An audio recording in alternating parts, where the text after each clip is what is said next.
Boa noite a todos vocês, obrigado por terem aceitado o convite e o desafio, né, de sair de casa para falar sobre literatura. Agradeço também ao pessoal da Casa Paisá pelo convite. Antes de vir para cá, eu passei pela casa do meu pai e ele estava animadíssimo porque tinha começado a ler a Comédia de Balzac.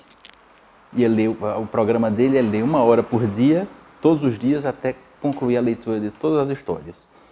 E ele estava admirado de como alguém conseguiu escrever tantas histórias, com tantos personagens, né, num tempo nem tão grande de vida assim.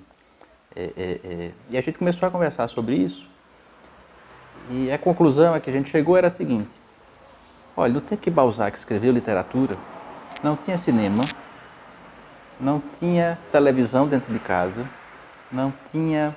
Quer dizer, além de livros, o que é que a pessoa tinha em termos de cultura? O teatro. E você tinha que sair de casa e pagar uma entrada para ir ao teatro. Então não tinha muita concorrência para a literatura. Era livro e nada mais em casa. Era falta de luz, né, para ler à noite. Então dava tempo de sobra de escrever e de ler o que se escrevia. E a literatura, que é uma arte muito antiga, e uma arte que sempre se praticou e se consumiu em casa, hoje enfrenta uma concorrência imensa, né? Você tem Netflix, você tem a televisão, você tem o celular com todos os aplicativos para distrair. Isso atrapalha tanto o escritor quanto o leitor. Vai tirando o tempo, vai dividindo o tempo que antes se dedicava só a ler. Esse tempo vai se dividindo com outras tarefas. Então, é sempre um desafio, pensando nisso, é sempre um desafio escrever, é sempre um desafio encontrar os leitores. Lançar um livro, a gente estava falando ali fora, antes de começar, lançar um livro é um desafio, porque convencer meia dúzia de pessoas a sair de casa para o seu lançamento é uma coisa assim extraordinária. A não ser que você seja um escritor extraordinário, perto de quem todo mundo quer estar.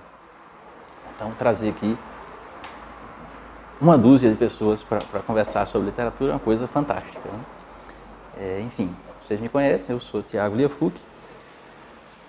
Não sei dizer ao certo quando é que você começa a escrever, se existe uma carreira de escritor para que você defina mais ou menos quando é que ela começou, né? Mas eu tento fazer um cálculo aproximado, eu gosto de fazer uns cálculos sobre isso, e eu calculo que faz mais ou menos uns 15 anos que eu estou escrevendo, publicando ou tentando publicar, e tentando, sobretudo, chegar ao leitor. São 2 grandes desafios de quem escreve. Primeiro é escrever, depois é chegar ao leitor, né? Hoje em dia se diz muito que é muito fácil publicar, qualquer pessoa se publica. E é realmente fácil, muito fácil publicar. Mas essa é a parte mais simples de todo o processo literário, pelo menos para mim, né? Escrever é o primeiro grande desafio, e uma vez publicado, chegar ao leitor é o segundo grande desafio, né? O primeiro eu posso tentar, o segundo eu já preciso da boa vontade dos demais, né? Então faz mais ou menos 15 anos que eu estou aí nesse processo de lutar com a palavra e chegar ao resultado, que são os meus livros, né? E os leitores que os leem. Tenho 3 livros publicados, né? O primeiro foi Poesia Natimorta e Versos Sobreviventes, uma coletânea de 43 poemas. Publiquei em 2010, são poemas que eu escrevi ali entre mais ou menos 2003, 2006, 2007. Acho que o poema mais recente de Poesia Natimorta é dessa época aí, 2006, 2007. É um livro que hoje eu considero o livro de um poeta iniciante, ainda um pouco adolescente, muito inexperiente e ainda não muito consciente do que estava fazendo. De certa forma, tem até um pouco de receio de divulgá-lo ainda hoje, né? Prefiro sempre divulgá-lo em conjunto com os outros 2, que é para a pessoa não ficar com a má impressão do primeiro, do poeta a partir do primeiro. Mas, curiosamente, é um livro que agrada bastante os leitores dos 3 livros, inclusive amigos escritores. Tenho um grande amigo, João Matias, que sempre me disse que eu deveria ter continuado na poética do Poesia Natimorta, não deveria ter mudado, que realmente nos outros dois eu dei uma guinada na linguagem. Poesia Natimorta é ainda um livro de poemas muito tributários do modernismo. E eu já penso que nos subversos eu dei o que eu chamo de uma guinada barroca. E continuei um pouco isso no Logorreia. Talvez por isso, porque hoje eu me sinto mais próximo dessa outra poética do subverso de Logorreia, eu passei a considerar o Poesia Natimorta um livrinho muito simples, muito intuitivo. Né? E a lembrança que eu tenho dele é de que o que eu consegui aqui em termos de linguagem foi na base da intuição. Não sei se a gente tem, se o escritor tem algo dentro de si irracional que o leva a escrever. Se existe, o que eu consegui nesse livrinho aqui foi guiado por isso aí, por alguma irracionalidade que guia o ato de escrever a poesia. Nos outros dois não, nos outros dois eu já estava bem consciente do que estava fazendo e do que queria obter com os livros. Por isso que eu gosto mais deles. E prefiro até falar mais deles do que do primeiro. Mas esse livro, ele é importante porque marca a minha estreia e marca a minha coragem de publicar. E comecei a escrever uns poemas, não sabia se aquilo era publicável, se não era, sempre fui muito reticente, até hoje sou. Vai sair um livro de contos agora em maio, e faz uns 2 ou 3 anos que eu sofro com esse livro, sempre revendo, sempre refazendo a frase, lendo em voz alta, lendo com a voz da mente, ouvindo de outra pessoa, ver se a frase está boa, para ver se tem algo que não deveria estar, se está faltando algo, ver se está fazendo sentido ali, o personagem, a ação, o enredo. Sim, porque o próximo livro é de contos e não de poemas. Então sou muito crítico em relação a tudo que escrevo. E como sou, esse livrinho aqui terminou ficando assim meio escanteado no meu gosto do autor. Né? É um livro meio rejeitado hoje. Mas há um poema dele, que eu coloquei na contracapa, Encruzilhada. Enfim, eu vim escrevendo poemas e essa coisa de não saber se estava fazendo poesia ou não. E quando escrevi esse poema, eu mudei um pouco a minha disposição. E talvez eu esteja, não sei se já fazendo poesia, mas trilhando, caminhando para chegar lá. E foi aí que eu comecei a pensar na possibilidade de reunir os poemas e publicá-los em livro. Né? O poema Encruzilhada. Vocês querem que eu recite? Pode ser? Os caminhos se confundem na tela, as placas não elucidam a dúvida. Tantos outros transitam, tantos outros se perdem. Cavalos galopam desmontados, cavalos desgovernados rodam em estradas de difícil acesso. As cruzes à beira da estrada indicam o leito dos mortos. Os vivos não se deleitam, vagam imprecisos como tímidas pinceladas. Então, esse poema aqui mudou, acho que firmou em mim o desejo de continuar nessa estrada da poesia e ver onde é que ela ia dar. Aí publiquei o livro em 2010. Antes fiz o que todo escritor iniciante faz, né? Tenta publicar logo pela Companhia das Letras, pela Record, Você acha que o livro vai chegar lá e alguém vai ler e vai gostar, para aí. Passei 1 ano esperando resposta, nada. E minha irmã, que cursava letras, Nathalie, ela me disse, leve para Helder Pinheiro esse livro, que ele vai ler com certeza, e se gostar, ele vai publicar e pode lhe dar umas sugestões, umas orientações, e foi o que eu fiz. Levei para o professor Helder. 6 meses depois, ele não me tinha dado uma resposta ainda, eu naquela ansiedade, né, querendo ver o livro publicado, querendo pelo menos saber se era publicável. Mandei uma mensagenzinha para ele, ele disse, já li seu livro, vem aqui dia tal, hora tal, nós vamos conversar sobre ele. Chegando lá, ele disse, olha, gostei bastante.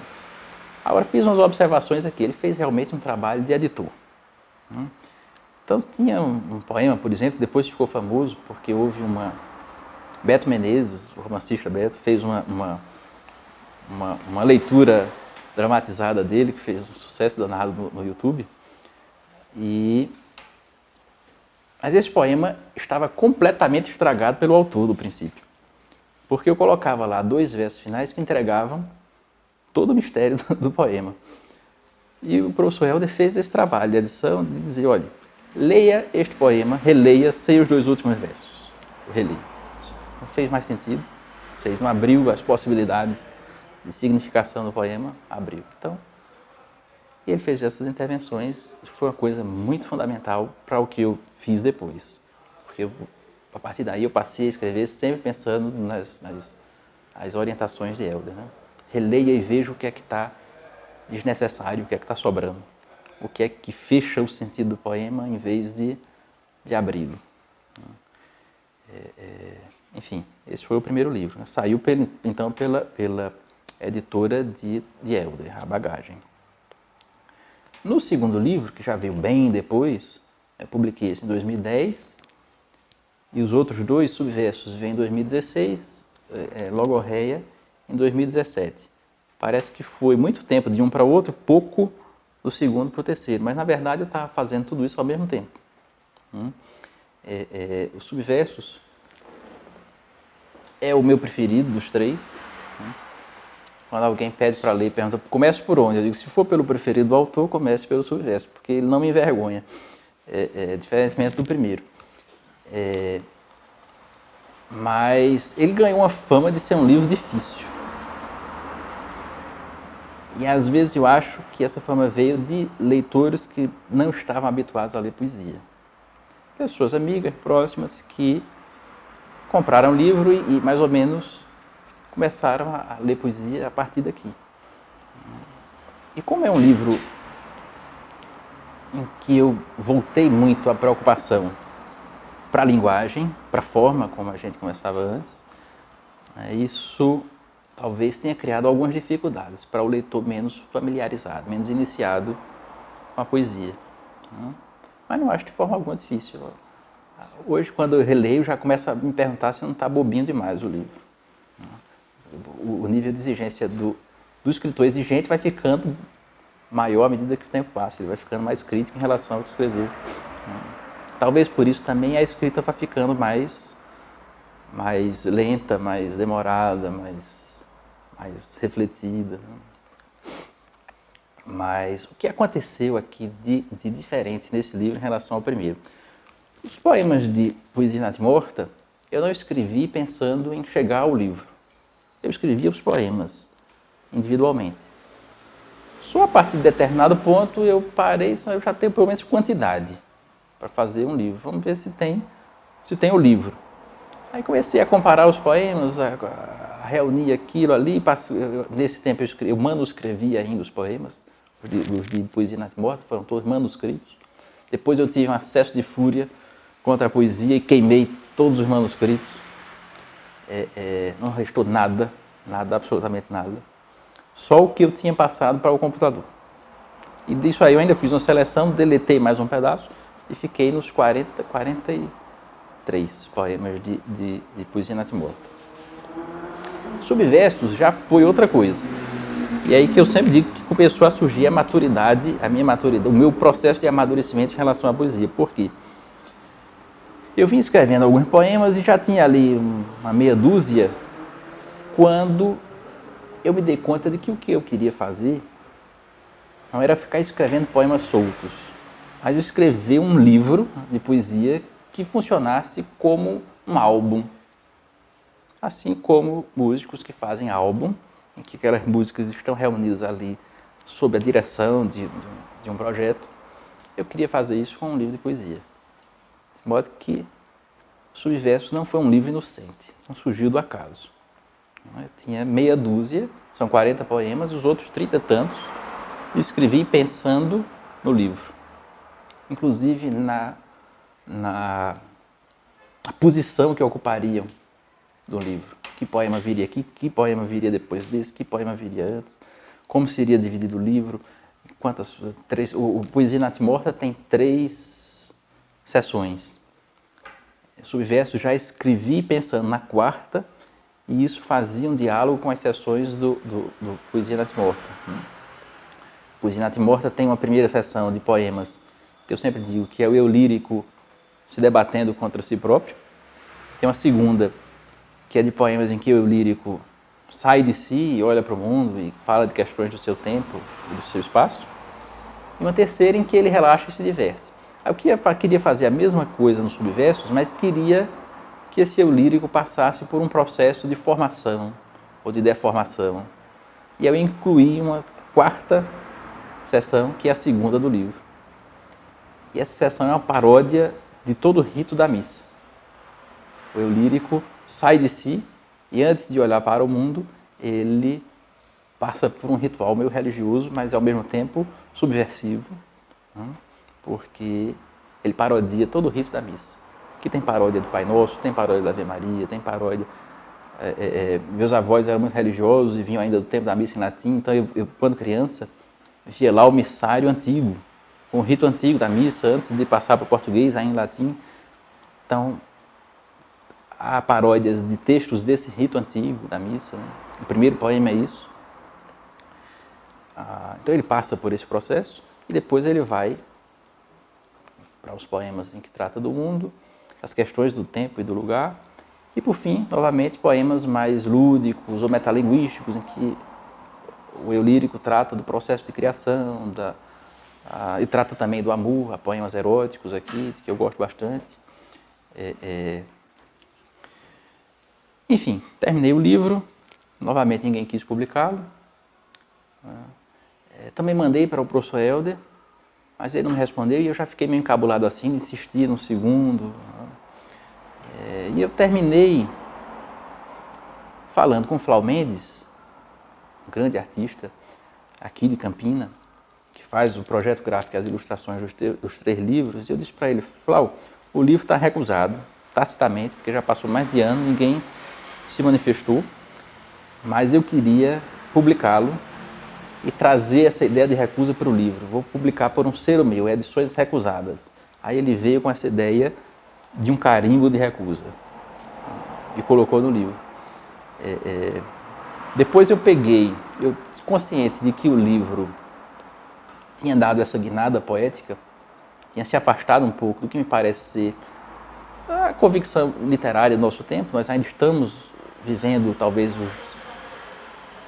não sei se os desdobramentos ou se os últimos suspiros do modernismo.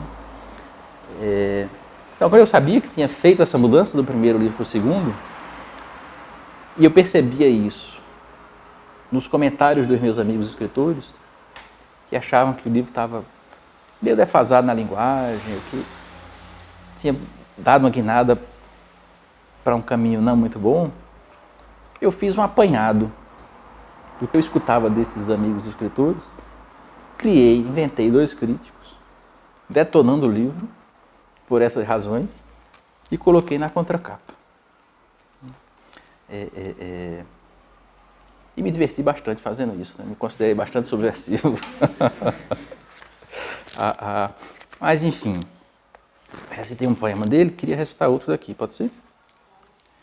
É o meu poema preferido deste livro, porque acho que já o recitei bastante, sempre que levo esse livro para algum lugar é o poema que eu recito.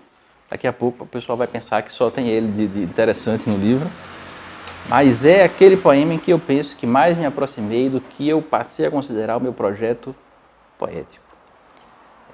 Eu sei que nas humanidades os conceitos são muito fluidos, né? Variam muito no tempo, no espaço, em relação aos autores, mas isso não impede a gente de ter os conceitos, de formular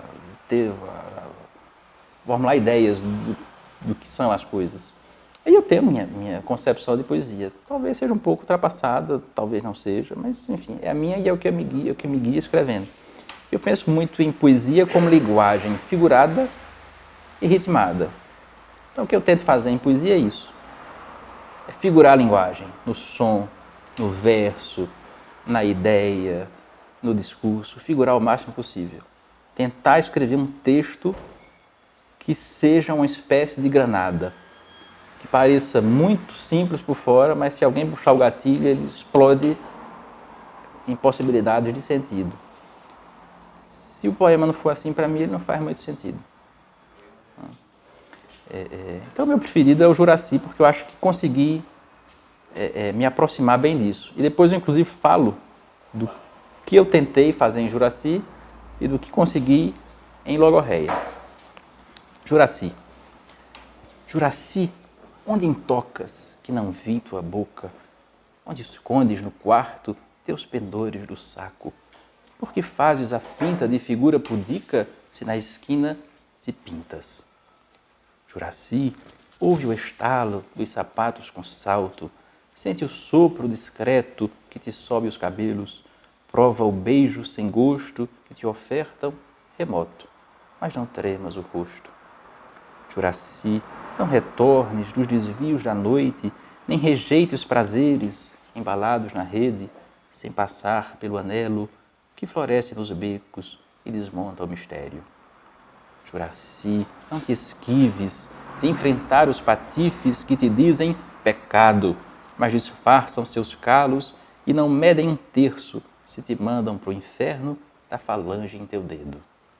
Juraci, já te vejo, sem os nós desse pejo, sacudir a poeira das argolas de feira e sacar os anéis que no cofre escondeste para sair ao convés. Juraci, desenrola. Enfim, é o meu livro preferido. Tem uns poemas bem subversivos aqui. Eu esperava que houvesse um piquete do MBL para proibir a publicação do livro, coisa do tipo, mas não houve. E sempre considerei isso indício de fracasso do livro. Ninguém tentou boicotá-lo. Mas é o meu livro preferido. Se alguém quiser ler somente um, e quiser seguir a recomendação do autor, vá por aqui. E Logorreia, que veio logo em seguida, mas foi escrito ao mesmo tempo. Por quê? Deveria ter sido o último poema de Subversos. Eu falei para vocês que escrevi os poemas sabendo onde é que eles iam ficar no livro, né? Então deveria terminar Subversos. Só que, uma coisa curiosa, eu sou um escritor muito lento. Outro dia me chamaram para participar de uma antologia. Tinha que escrever um conto baseado em um conto de Horácio Quiroga. Eu perguntei, quanto tempo? Aí me pediram, sei lá, 2 semanas. Eu disse, está impossível. Só para escrever um conto eu levo uns 3 meses, 4. Eu sou lento, eu fico ali, lambendo, relendo as frases, calado, em voz alta. Né? Deixo o tempo passar, volto, quando já me esqueci do conto, para ver o que é que não está fazendo sentido. Então, em menos de 4 meses não sai um conto meu. Esse Juraci tomou uns 4, 5 meses, meu Deus. Então, eu sou lento. Mas o Logorreia foi uma coisa curiosa, porque eu sentei para escrever e numa única manhã eu escrevi assim umas 4, 5 páginas, sem levantar da cadeira. Foi uma coisa que parecia estar lá dentro, escondida, e de repente alguém abriu a porta e ela jorrou. E eu me espantei com aquilo, nunca tinha conseguido escrever tão rapidamente. E fiquei com aquilo ali ainda por um tempo, esperando que fosse dar o último poema do livro. Mas depois de um tempo eu terminei escrevendo outro poema, que eu disse, não, esse é que vai ser o fechamento do livro. E para onde vai esse poema, que nem título ainda tinha? Pode ser que vire um poema independente para um outro livro. E virou. É o Logorreia. Aqui também há a mesma preocupação dos outros livros.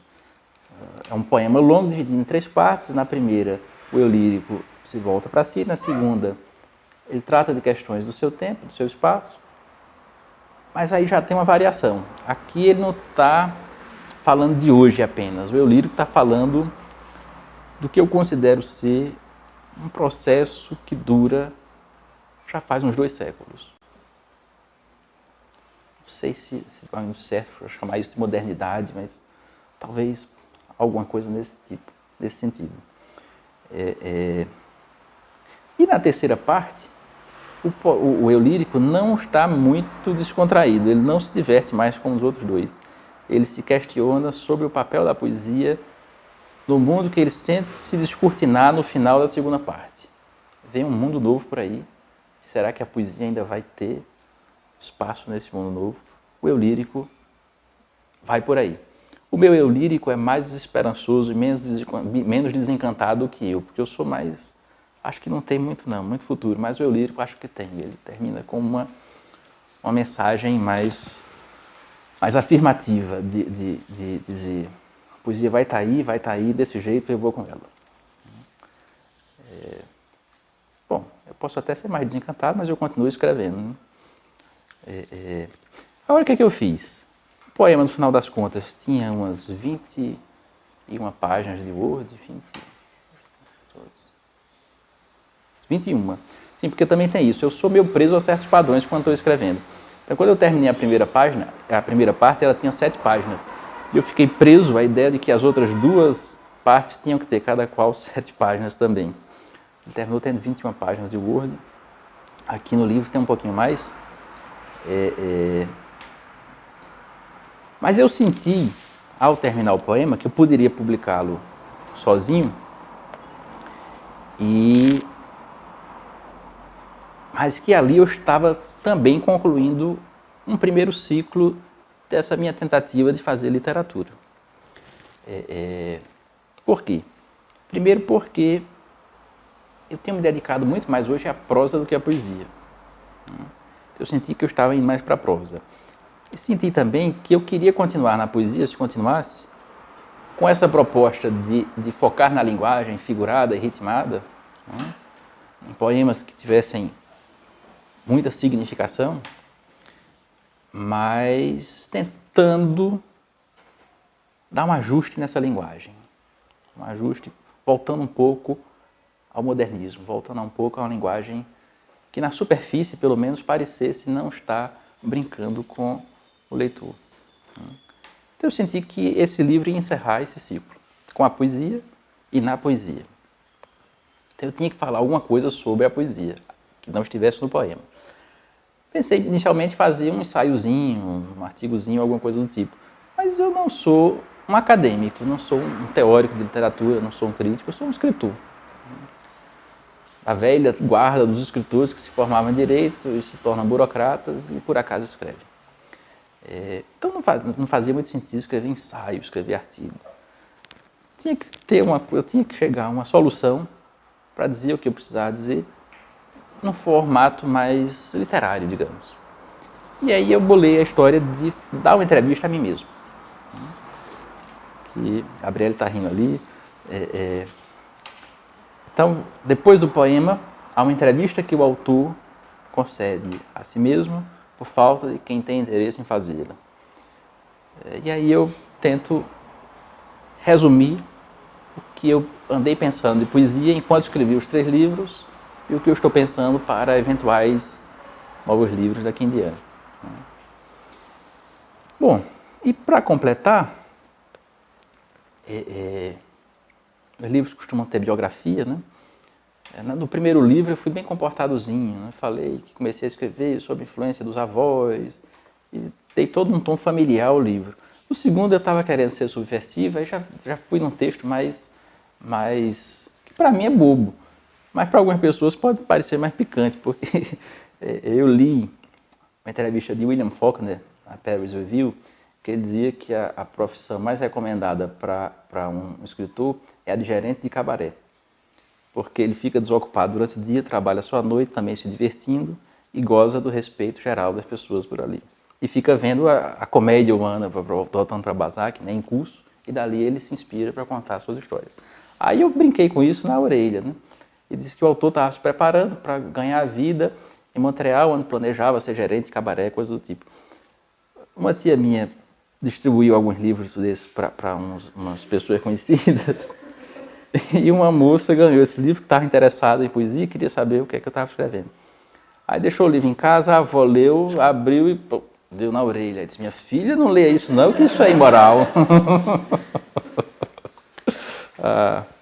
Mas enfim, então saí de uma biografia bem comportada, familiar, para uma mais, não acho picante não, mas já há quem ache.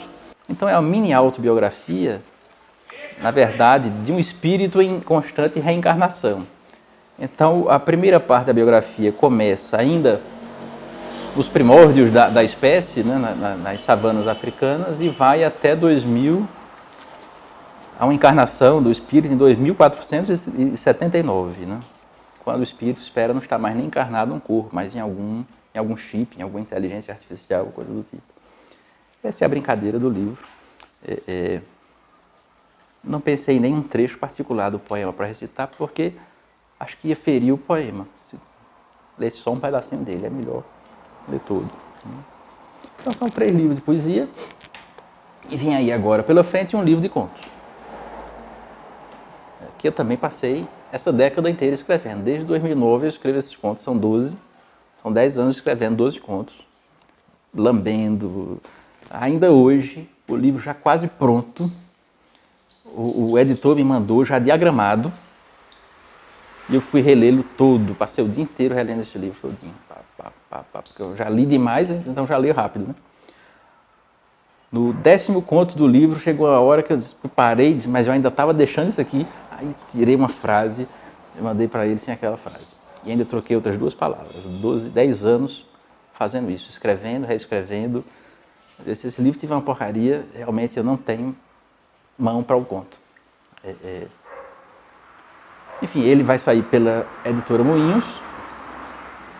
Depois de 15 anos escrevendo, eu vou publicar finalmente por uma editora, digamos assim, que está mais inserida comercialmente no circuito das editoras, né? Com algum alcance nacional. Isso está me dando uma certa esperança de conseguir chegar mais ao leitor. Agora, sobretudo porque eu saí da poesia para a prosa, né? Eu tenho essa impressão de que com a prosa eu atinjo mais pessoas do que com a poesia. De vez em quando eu penso sobre isso. Por que eu comecei a escrever? E sempre que eu penso tem uma resposta diferente. A última vez que eu pensei nisso, eu me lembrei de que eu vivia muito na casa dos meus avós paternos quando eu era criança. Saía da escola, ia para casa, almoçava, com meu pai já saía para casa de vovô, ficava lá o dia inteiro, até a hora do jantar, e só chegava em casa para dormir. E quando eu entrava em férias, eu me mudava, de mala e tudo, para a casa de vovó, e não aceitava botar os pés em casa. Só no final das férias eu voltava para casa.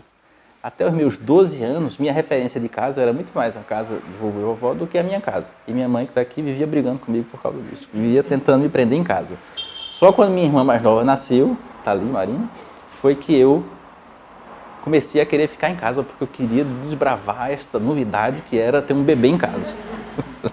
Muito mais nova que eu, 12 anos mais nova que eu. E aí eu passei a ficar em casa. Mas até os 12 eu vivia mais na casa de vovô e vovó do que em casa. E o mundo dos meus avós era já um mundo muito letrado. Vovô era de Cajazeiras, vovô era de Sousa, mas se criou em Cajazeiras, como ela dizia, abriu os olhos em Cajazeiras. E os dois eram muito orgulhosos em se referir a Cajazeiras como a terra que ensinou a Paraíba a ler. Tem esse ditado, né?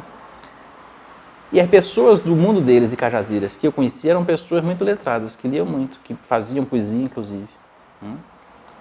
Bom, e vovô não estudou muito, vovô estudou o básico. Depois, já adulto, morando em Campina Grande, ele terminou o ensino básico. Já com filhos, meu pai já nascido. Minha avó não, ela se formou em escola normal. E era professora. Mas enfim, eram pessoas que liam, e vovó escrevia. Todos os eventos da vida de vovó eram marcados por poemas. Aniversário de um irmão, ela comprava o presente, mandava o presente para o irmão e um poeminha do lado. O filho se formava, chamava um fotógrafo, olha, tinha que chamar o fotógrafo naquela época, fazia umas fotos do filho e tinha um poema junto. Absolutamente tudo na vida da vovó tinha poesia atrelado àquilo. E o vovô não escrevia, mas às vezes ele tentava, e depois ele achava que não estava bom e se desfazia daquilo. Mas ele curtia essa coisa de pontuar a vida com poesia. E ficava me estimulando muito. Né? O vovô foi do tempo do Tesouro da Juventude, que ele tinha lá, e na casa dele até hoje está lá o Tesouro da Juventude. O Tesouro da Juventude era aquela grande enciclopédia do conhecimento humano para jovens, crianças daquele tempo. E o vovô ficava me estimulando, meu filho, lê esses poemas aqui do Tesouro, recite. Né? Quando tiver uma visita, você declama um poema. Então, desde muito cedo, eu vi poesia sendo escrita, poesia sendo recitada, porque havia os poetas, parentes e amigos que frequentavam a casa de vovô e vovó. Tinha o poeta João Mendes da Cunha, que era primo de vovó, sonetista rigoroso, que não escrevia outra coisa que não fosse soneto e acróstico. E tudo que não fosse soneto e acróstico, para ele, não era poesia, era bobagem. Ele ainda estava vivo quando eu publiquei o primeiro livro. Aí meu avô foi mostrar para ele, esperando uma reação.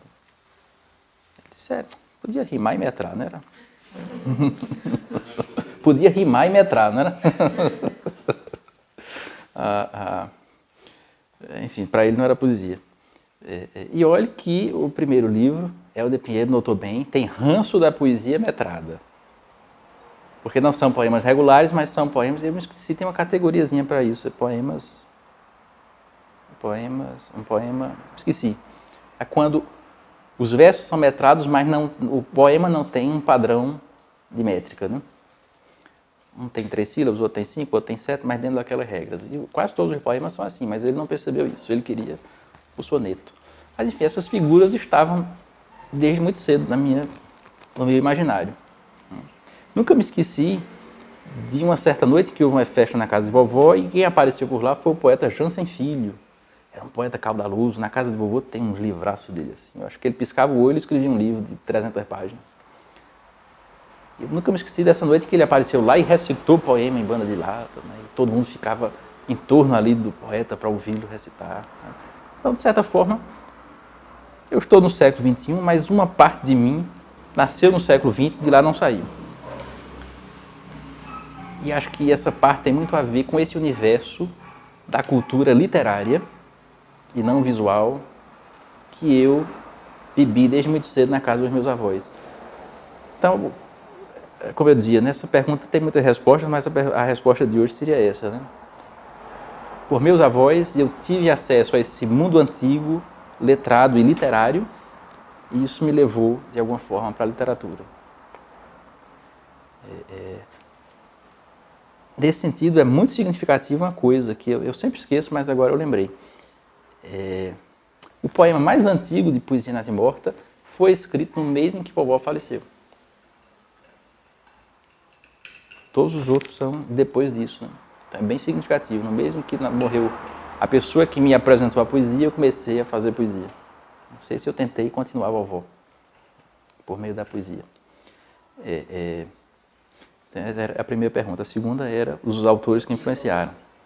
Olhe, há um autor que está em mim, acima de todos os outros, e talvez seja uma coisa muito batida dizer isso, mas é o fato, que é Machado de Assis. O Machado, contista, cronista e romancista. O Machado, poeta, não sei o que é que os especialistas diriam. Eu, como leitor, acho fraquíssimo. Mas o cronista, sobretudo o contista, e o romancista final ali, de Esaú e Jacó, Quincas Borba, eu acho fantástico. E eu me lembro perfeitamente do dia em que eu li Machado pela primeira vez e do efeito que isso provocou em mim. De absoluto encantamento pelo que eu estava lendo. Acho que começou ali também meu encanto pela literatura. E, curiosamente, isso se deu com os livros de vovó. Era um feriado de Páscoa, isso aí foi 96, 97, por aí, um feriado de Páscoa. E eu vivia na casa de vovó, estava na casa de vovó. Aí não tinha trabalho de escola para fazer, estava ali sem ter o que fazer. Vovó tinha um escritório, vovó era professora, tinha um escritório com biblioteca, mimeógrafo e coisas do tipo, máquina de datilografia, eu brincava lá. Aí, vou ler um desses livros aqui. Aí puxei um de Machado de Assis. Comecei a ler ali no escritório e depois aquilo me parecia uma coisa tão fantástica, tão extraordinária, aquele fraseado, aquela que eu chamo hoje de as acomodações machadianas, né? Uma frase que vai e volta, construindo um pensamento, toda uma acomodação moral do personagem em relação ao que ele está fazendo ou deixando de fazer. E aquilo me pegou de tal forma que eu senti a necessidade de me trancar em algum lugar para absorver aquilo como experiência absolutamente íntima. E eu corri, peguei a chave do carro do vovô, me tranquei dentro do carro e fiquei lá lendo. Acho que era Helena, que nem é um grande romance, não. Os romances deles melhores são do fim. Aí já tinha o Machado surgindo ali. Então foi o escritor que sempre esteve presente em mim e é o escritor de quem eu tento hoje me afastar um pouco para poder ter vida própria na prosa. Meu pai leu o meu livro de contos, que vai sair, e o primeiro comentário dele foi: acho que você se afastou de Machado. E eu pensei que bom, então, né? Se tivesse muito preso a ele, não estaria fazendo algo meu, estaria fazendo uma reprodução. E acho que essa demora com o livro, 10 anos, também foi um pouco disso, né? Essa reescritura foi uma tentativa de cortar o cordão umbilical com esse escritor fantástico, que é ainda hoje, talvez, o único escritor que eu releio sistematicamente. Eu releio, se estiver desconcentrado, sem conseguir ler, eu pego um livro Machado, ali eu volto e rio, e aquilo me traz me reanima por dentro.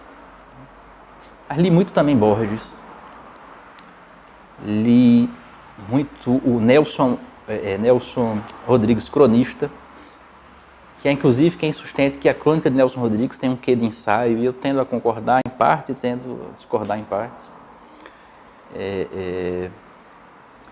Na poesia leio muito João Cabral, acho um poeta com muita consciência da linguagem. Até tem um professor na Universidade Federal que disse: infelizmente a poesia brasileira terminou ficando mais, a dos grandes poetas famosos, né, célebres, ficou mais para Vinícius de Moraes do que para João Cabral. Então ela ficou mais sentimental do que cerebral. Eu não sei se chega a esse ponto, mas... Enfim, gosto de João Cabral exatamente por isso, porque eu acho um poeta mais cerebral, mais consciente do que está fazendo em termos de linguagem. E é isso que eu procuro com poesia. Mas isso tem suas limitações, né? João Cabral dizia, inclusive, já que falando dele em comparação com Vinícius, ele dizia que se o Brasil tivesse um escritor com a emoção de Vinícius Cabral e a disciplina formal dele, seria um grande poeta. Enfim, esses são os que eu vou citando assim. Agora, eu leio muito também livros não literários. Leio muita história, eu já li mais filosofia, hoje leio menos, né? Pelos temas que me interessam. Eu me interesso muito por Era Vargas. Então, já li os livros mais genéricos, hoje estou lendo os livros mais específicos, tipo As Memórias de Alzira, Getúlio Vargas, meu pai. Acho fantástico ler aquilo. Recentemente eu estava lendo um livrozinho de um americanista, de um brasilianista americano sobre Era Vargas, focado em Filinto Miller. Gosto muito de ler sobre esse período. Às vezes leio mais história do que literatura. Até que eu paro e digo, eu preciso ler um pouquinho mais de literatura. Deixo a história de lado. E dicas... Não sei, eu sou meio resistente a dar dicas.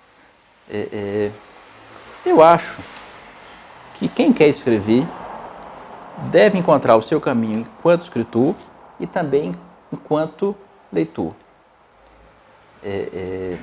De maneira que não adianta muito eu dizer assim, olha, leia Machado, leia João Cabral, porque o sujeito pode não querer ser um poeta focado na linguagem. Pode querer ser um poeta mais focado no sentimento, na emoção. Aí vai ter que ler uns poetas que eu não leio muito, né? Também na prosa ele pode não querer ser um contador de histórias, mais focado em criar detalhezinhos que parecem inocentes, mas estão ali fazendo todo um jogo com o leitor, né? Pode ser um prosador mais direto ao ponto, e aí ele não vai querer ler o que eu estou lendo. Andei muito atarefado recentemente, lambendo e relambendo o livro de contos. Eu estou percebendo que ele está me dando mais trabalho depois do escrito do que enquanto eu escrevia, né? Mas comecei a escrever uns outros contos aí, já me sentindo mais amadurecido, já cortando menos ao final, porque já sei, enquanto escrevo, que aquela frase que eu ia colocar é completamente desnecessária. Já também muito consciente da questão dos detalhes na prosa. A prosa tem muito disso, né? É uma palavrinha ou algo que o personagem vê e que parece estar ali por motivo algum, mas tem um papel para construir um significado na história.